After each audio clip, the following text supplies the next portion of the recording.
Continuando aqui, pessoal, então o Brasil continua como colônia, né, até 1808, porque o que acontece em 1808, pessoal? Em 1808, você sabe, né, aquela situação de Napoleão dominando a Europa, né, então Napoleão tenta dominar a Inglaterra, faz aquele bloqueio, né, nenhum país pode comercializar com a Inglaterra.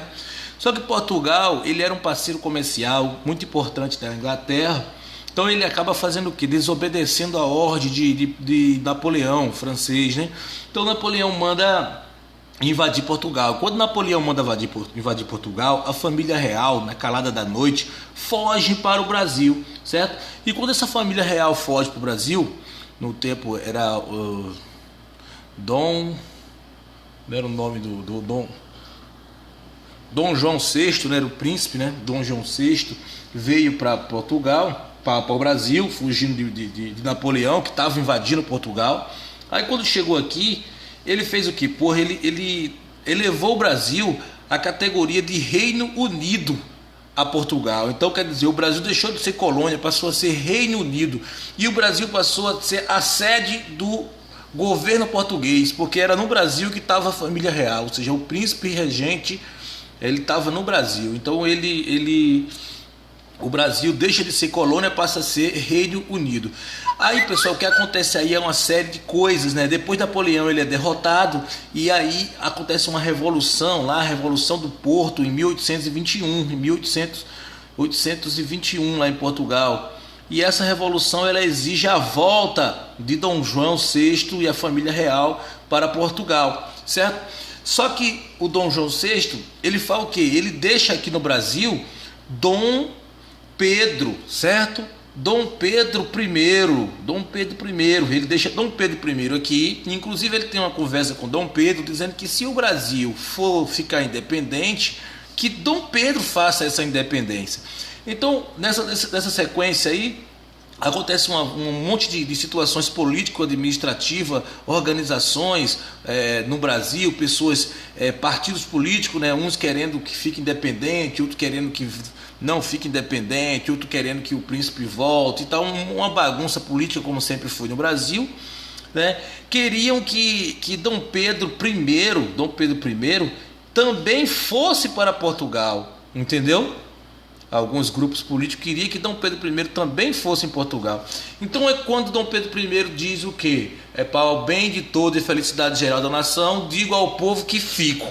Então esse dia foi um dia muito importante, ficou conhecido como dia do fico no Brasil, se eu não me engano foi em 1821, né? O dia do fico.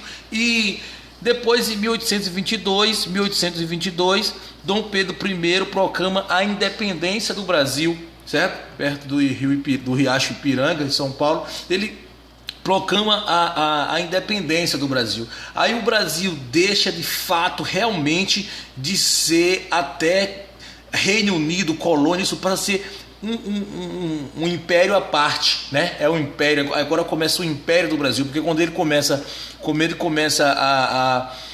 ele faz a independência, ele passa a ser o imperador do Brasil, Dom Pedro I, certo? Aí fica Dom Pedro I, o imperador do Brasil.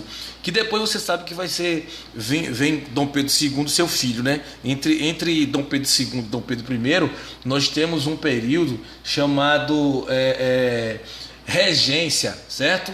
Temos um período chamado regência entre Dom Pedro I e Dom Pedro II. Dom Pedro I, pessoal, ele fica de 1822 a 1831. Dom Pedro I, ele fica esse período todo no governo aqui. Ele vai para lá, para Portugal, em 1831, porque Portugal estava tendo uma revolução, uma revolta, e aí a filha dele, que era a herdeira do trono português, ela começa a perder essa herança para um tal de Dom Miguel, que era tio dela. Então esse Dom Miguel começa a lutar contra a filha de Dom Pedro I para desbancar ela da linha sucessória do trono português. Dom Pedro I vai para lá, para essa guerra lá, depois ele acaba morrendo em 1836, né?